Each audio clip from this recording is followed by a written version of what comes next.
سخت ترین موسم کے باوجود خضدار کے دینی اداروں میں صلاحیتوں کا اظہار، گرما گرمی کے ساتھ جاری تقریر کے کانٹے دار مقابلے کا انعقاد۔ مدرسہ منبع العلوم جنوبی کان خضدار میں بزم ڈاکٹر حبیب اللہ مختار کے زیر اہتمام ایک کانٹے دار مقابلہ بسلسلہ تقریر، حسن و قرات، حمد و نعت منعقد ہوا، جس میں طلباء کرام نے اردو، عربی اور انگریزی زبان میں پرجوش تقاریر کی۔ تقریب سے جمعیت علماء اسلام پاکستان کے مرکزی رہنما مولانا قمر الدین، مولانا محمد ابراہیم مینگل، جمعیت علماء اسلام تحصیل خضدار کے امیر قاری نذیر احمد شاکر، مولانا غلام فاروق و دیگر نے خطاب کیے۔ اس موقع پر مولانا محمود الحسن قمر، مولانا عبدالغنی، مولانا محمد اسحاق مردوئی، مولانا نور اللہ سیمانی، مولانا محمد موسیٰ ملازی، مفتی عبدالغفار شاہوانی، مولانا محب اللہ، مولانا غلام فاروق،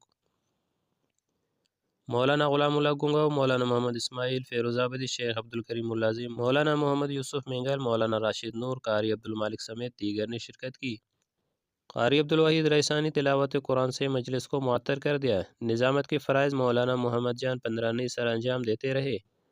پروگرام مدرسہ کے مدیر مولانا عبدالحکیم ملازی کے زیر اہتمام مولانا قمر الدین خضرانی، مولانا زکریا و قاری زبیر احمد کے زیر انتظام انعقاد پذیر تھا۔ آخر میں مقابلہ میں حصہ لینے والے طلباء کرام میں انعامات تقسیم کی گئی۔ رپورٹ یحییٰ مردوئی، نمائندہ خصوصی، تشریح نیوز، خضدار۔